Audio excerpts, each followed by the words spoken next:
La calèche. Nikolaï Gogol. La petite ville de B se fit plus gaie lorsque le régiment de cavalerie de vint y tenir garnison. Jusqu'alors, on s'y était ennuyé à périr. Quand par hasard on la traverse et qu'on jette un regard sur ces maisonnettes basses en pisé, d'un aspect terriblement morose, une indicible mélancolie s'abat sur vous. On éprouve le vague serrement de cœur qui suit d'ordinaire les lourdes bévues et les fortes pertes au jeu. Bref, on se sent mal à l'aise. La pluie a décrépit les murs qui de blanc sont devenus pis. Des roseaux recouvrent la plupart des toits, comme il est de règle dans nos villes du Midi. Pour dégager la vue, monsieur le gouverneur a depuis longtemps fait abattre les arbres des jardinets.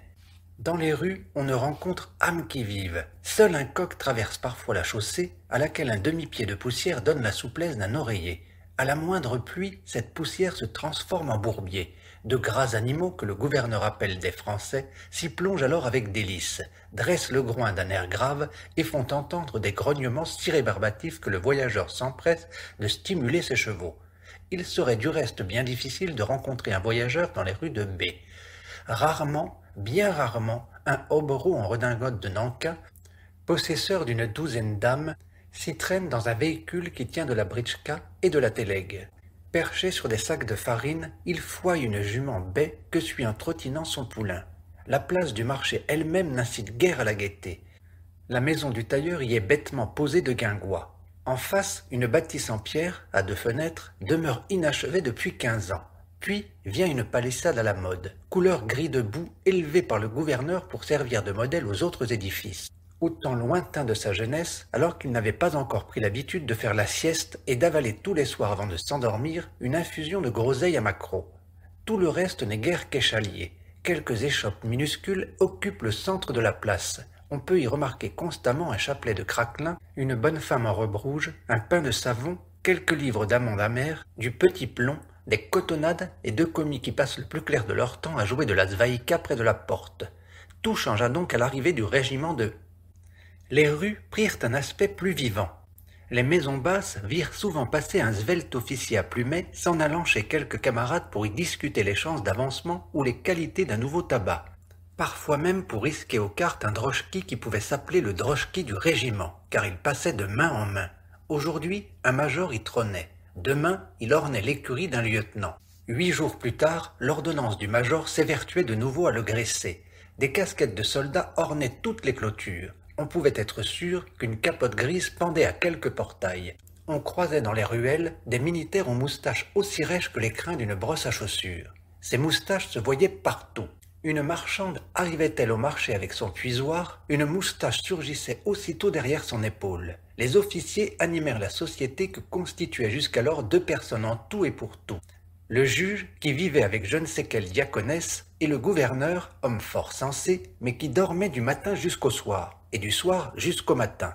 Quand le commandant de la brigade eut transféré à B son quartier général, la dite société gagna en nombre ainsi qu'en intérêt. Des gentilshommes campagnards dont nul ne soupçonnait l'existence se mirent à fréquenter la ville, afin d'y rencontrer messieurs les officiers et peut-être d'y tailler une banque, jeu dont leur cerveau, obsédé par les semailles, les lièvres et les commissions de mesdames leurs épouses, ne rêvait jusqu'alors que confusément.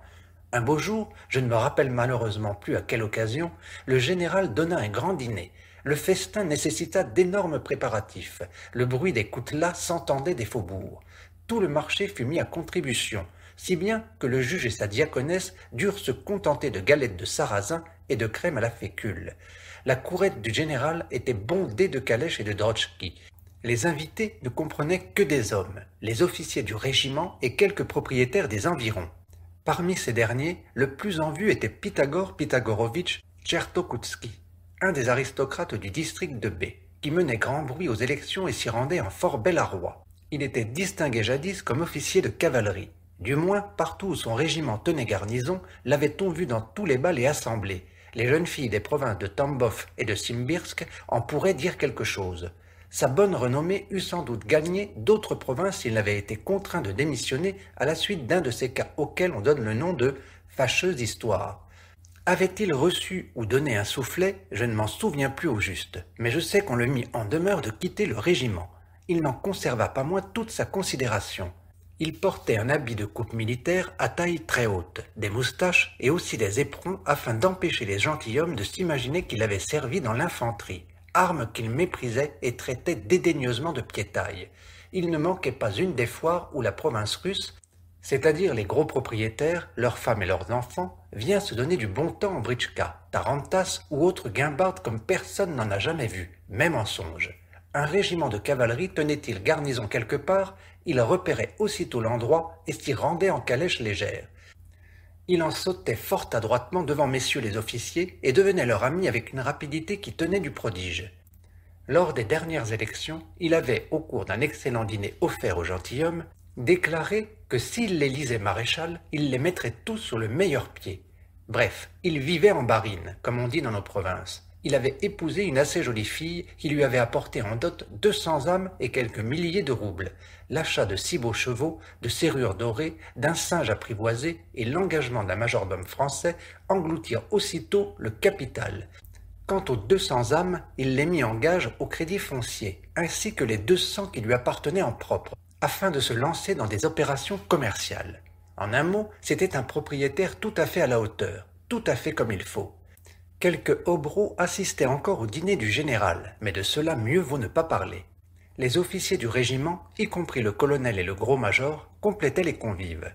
Le général était lui aussi de forte complexion. Ses subordonnés le tenaient pour un excellent chef. Il parlait d'une voix basse forte et imposante. Le menu sortait de l'ordinaire. Esturgeon, beluga, sterlet, outarde, caille, perdrix, asperges, champignons, démontrait que depuis la veille, le maître-queux ne s'était rien mis sous la dent. En outre, 4 soldats, coutelas en main, l'avaient aidé toute la nuit à préparer les gelées et fricassés. La kyrielle des bouteilles, bouteilles de Bordeaux à long col, bouteilles de Madère pensue, la magnifique journée d'été, les fenêtres grandes ouvertes, les assiettes de glace déposées sur la table, les plastrons froissés sous les amples habits, le feu croisé des conversations arrosées de champagne et dominé par la voix du général, tout cela s'harmonisait on ne peut mieux. Les convives se levèrent de table en éprouvant à l'estomac une agréable lourdeur. Ils allumèrent aussitôt brûle-gueule et chibouque, prirent en main leur tasse de café et passèrent sur le perron. « Voici le moment de l'examiner, dit le général. S'il te plaît, mon cher, continua-t-il en s'adressant à son aide de camp, jeune homme aux manières aisées et à l'extérieur agréable. Fais-nous amener la jument-baie. Vous jugerez vous-même, messieurs. » Ici, le général tira une bouffée de sa pipe. Elle n'est pas encore suffisamment soignée. Que voulez-vous? Il n'y a pas d'écurie convenable dans ce maudit trou. Mais c'est une bête. Il y a longtemps que votre Excellence en a fait l'acquisition, demanda Tchertokoutski. Non, pas précisément. Voilà 2 ans que je l'ai pris au haras. Et c'est ici que votre Excellence l'a dressée, ou bien l'était-elle déjà? C'est ici, c'est ici. Sur ces mots, le général se perdut dans un nuage de fumée. Un soldat se précipita hors de l'écurie, un bruit de sabots s'y éleva. Un autre militaire à blouse blanche, pourvu d'énormes moustaches noires, apparut menant par la bride un cheval ombrageux. La bête fit un brusque écart et faillit d'un coup de tête lancer en l'air le militaire et ses moustaches. « Tout beau, Agrafena Ivanovna, suppliait-il en l'amenant au perron. La jument s'appelait Agrafena Ivanovna, robuste, farouche, comme une belle fille du Midi. Elle frappait du sabot le perron de bois. Mais bientôt elle s'immobilisa. Le général, abandonnant sa pipe, considéra d'un air satisfait Agrafena Ivanovna. Le colonel en personne descendit les marches du perron et prit Agrafena Ivanovna par les naseaux. Le major vint lui tapoter la jambe. Les autres invités firent entendre des claquements de langues admiratifs. Tchertokoutski descendit lui aussi et s'approcha de la bête par derrière. Sans lâcher la bride, le soldat rectifia la position. Il fixait les invités comme s'il eût voulu leur sauter aux yeux.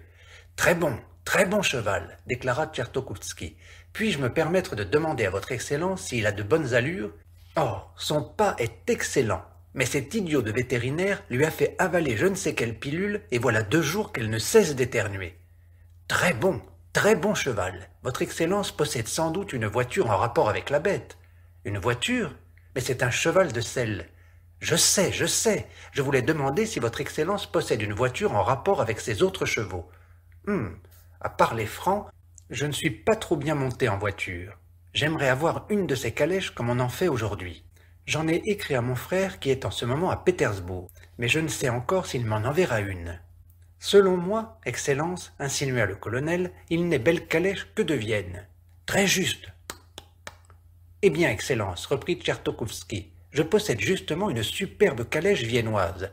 Celle dans laquelle vous êtes venu? Oh non, celle-là, c'est une voiture de voyage. L'autre est d'une légèreté étonnante, une plume. Et quand on y est installé, on se croirait vraiment dans un berceau. Alors, elle est très confortable? Très, très confortable. Et quel coussin, quel ressort, un vrai tableau. Parfait, parfait. Et spacieuse avec cela. Excellence, je n'en ai jamais vu de pareil. Quand j'étais au service, je mettais dans la caisse 10 bouteilles de rhum, 20 litres de tabac, 6 uniformes, du linge, 2 chibouks d'une longueur extraordinaire, et dans les poches, on aurait fourré un bœuf entier. Parfait, parfait. Je l'ai payé 4000 roubles, Excellence. À ce prix-là, elle peut être belle. Vous l'avez commandée vous-même? Non, Excellence, je l'ai eue d'occasion. Elle appartenait à un de mes amis d'enfance, un homme rare. Votre Excellence se serait parfaitement entendu avec lui. Nous vivions en frères et ne distinguions pas le tien du mien. Je la lui ai gagnée aux cartes.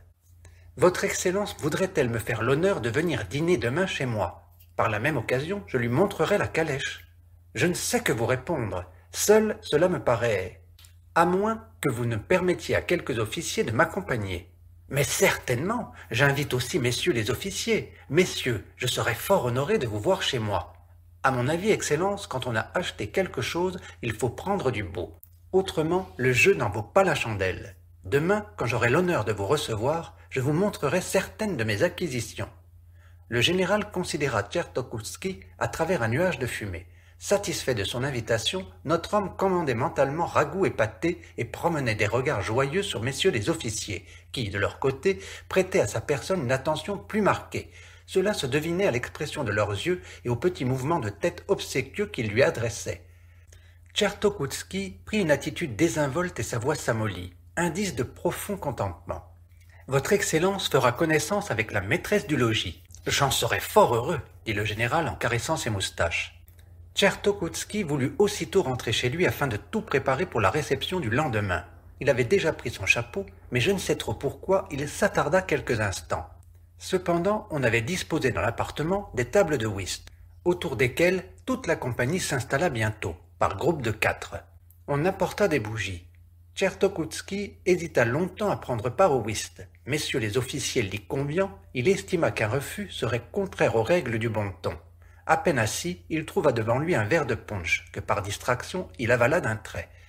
Après avoir fait 2 robres, il trouva sous sa main un nouveau verre de punch, que, par une nouvelle distraction, il avala également, non sans avoir déclaré « Vraiment, messieurs, il est grand temps de me retirer ».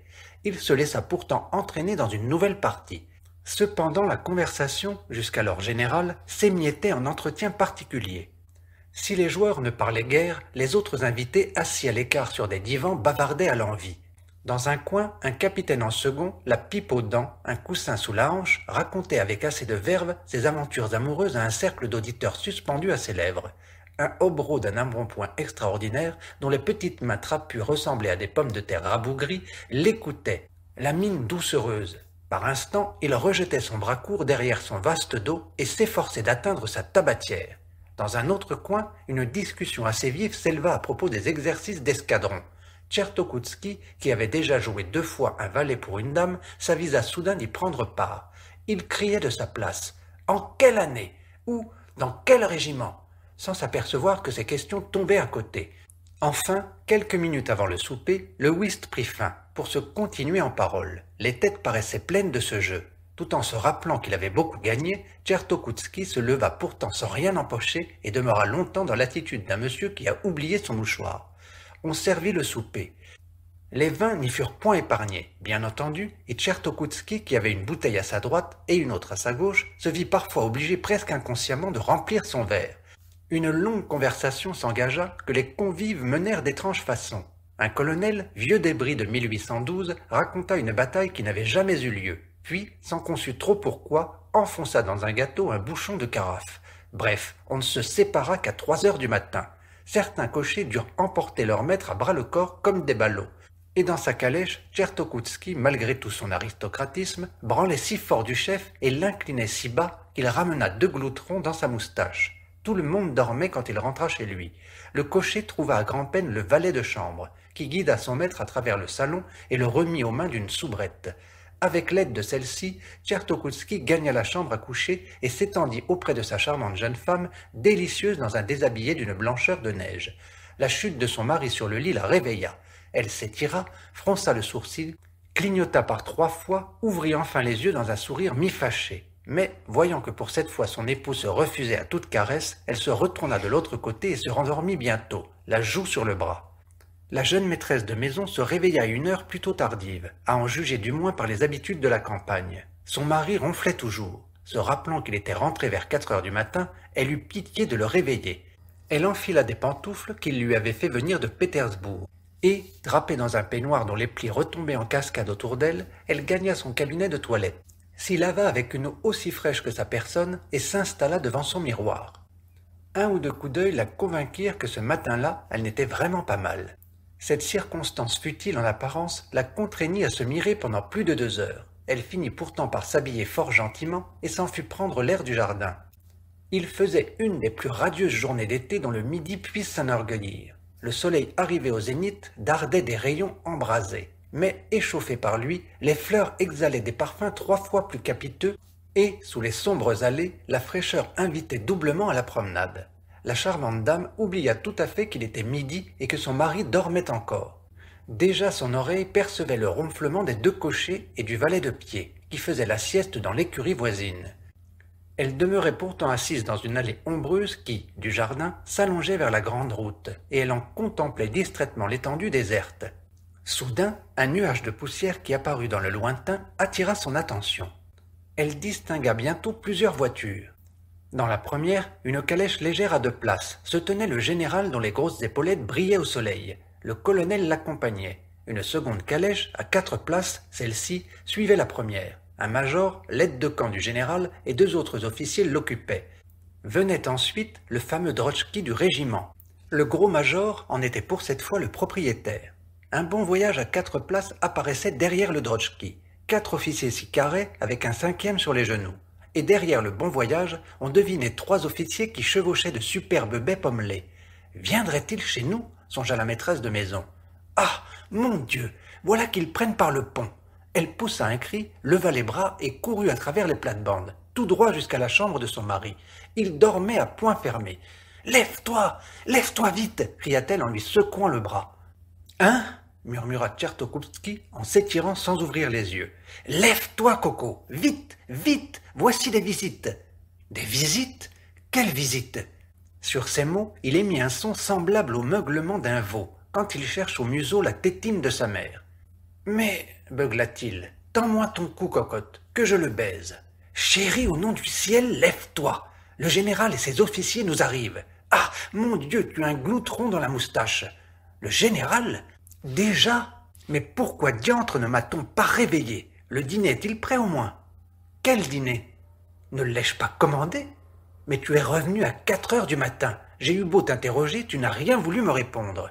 J'ai eu pitié de te réveiller, Coco. Tu n'as pas dormi de la nuit. Elle prononça ces derniers mots d'une voix langoureuse, suppliante. Tchertokoutski écarquilla les yeux et demeura quelques instants comme frappé de la foudre. Finalement, il sauta du lit en chemise sans se soucier des convenances. « Brute, bourrique, idiot que je suis !» dit-il en se frappant le front. « Je les ai invités à dîner. Que faire ? Sont-ils encore loin ? Ils vont arriver d'un moment à l'autre. Chérie, cache-toi !»« Oh là, quelqu'un ? Écoute, petite. N'aie pas peur, voyons. Il va venir des officiers. Tu leur diras que monsieur est sorti, qu'il ne reviendra pas de la journée. Entends-tu ? Et préviens tous les domestiques. Vite, vite, file !» Sur ce, il enfila sa robe de chambre et courut se cacher dans la remise, croyant qu'il y serait complètement en sûreté. Mais une fois réfugié dans un coin, il se rendit compte qu'on pourrait l'y apercevoir. « Voilà qui vaudra mieux », songea-t-il soudain. Aussitôt, il baissa le marchepied de la calèche auprès de laquelle il se trouvait, se jeta dedans, ferma la portière et, recroquevillé dans sa robe de chambre, s'immobilisa non sans avoir eu soin, pour plus de sûreté, de rabattre sur lui le tablier. Cependant, les voitures s'arrêtèrent au perron. Le général quitta la sienne en s'ébrouant derrière lui. Le colonel remit de l'ordre dans son plumet, le gros major, son sabre sous le bras, sauta à bas du Drotchki, Puis les sous-lieutenants et l'enseigne qu'ils tenaient sur leurs genoux s'élancèrent hors du bon voyage. Enfin, les 3 avantageux cavaliers mirent pied à terre. « Monsieur est absent, dit un valet apparu sur le seuil. »« Comment absent ? Mais il reviendra pour dîner, j'espère. »« Non, il est parti pour toute la journée. Il ne sera de retour que demain vers cette heure-ci. »« Ah, bah, que dites-vous de cela ? demanda le général. « J'avoue que, pour une plaisanterie, dit le colonel en riant. Mais qu'allons-nous faire ? reprit le général mécontent. S'il ne pouvait pas nous recevoir, pourquoi diantre nous inviter ? Vraiment, Excellence, je ne comprends pas qu'on puisse agir de la sorte, déclara un jeune officier. Hein ? dit le général qui usait de cette particule chaque fois qu'il adressait la parole à un officier subalterne. Je disais, Excellence, qu'on n'agit pas de la sorte. Évidemment, quand il vous arrive un empêchement, on prévient les gens ou on ne les invite pas du tout. Eh bien, Excellence, fit le colonel, il ne nous reste plus qu'à nous en retourner. Évidemment. Pourtant, attendez, nous pouvons toujours voir la calèche. Il ne l'a sans doute pas emportée avec lui. Hé, l'ami, approche. Qu'ordonne votre Excellence ? Tu es sans doute palefrenier. Tout juste, votre Excellence. Fais-nous voir la calèche que ton maître a acquise récemment. Si vous voulez bien me suivre dans la remise, le général et tous ses officiers gagnèrent la remise. La voilà. Attendez, il fait un peu sombre. Je vais la rouler au grand jour. Le général et ses officiers firent le tour de la calèche en inspectant soigneusement les roues et les ressorts. « Mais je n'y vois rien de particulier, déclara le général. C'est une calèche très ordinaire. »« Tout ce qu'il y a de plus ordinaire, renchérit le colonel. Il me semble, Excellence, qu'elle ne vaut pas 4000 roubles, insinua l'un des jeunes officiers. Hein ? Je dis, Excellence, qu'elle ne me semble pas valoir 4000 roubles. 4000 roubles, même pas la moitié. À moins que l'intérieur ne présente quelque particularité. Allons, l'ami, relève le tablier. Tchertokoutski, tout recroquevillé dans sa robe de chambre, apparut aux yeux des officiers. « Ah, vous voilà !» dit le général stupéfait. Sur ces mots, le général rabattit le tablier sur Tchertokoutski, referma la portière et s'en fut aussitôt, suivi de messieurs les officiers.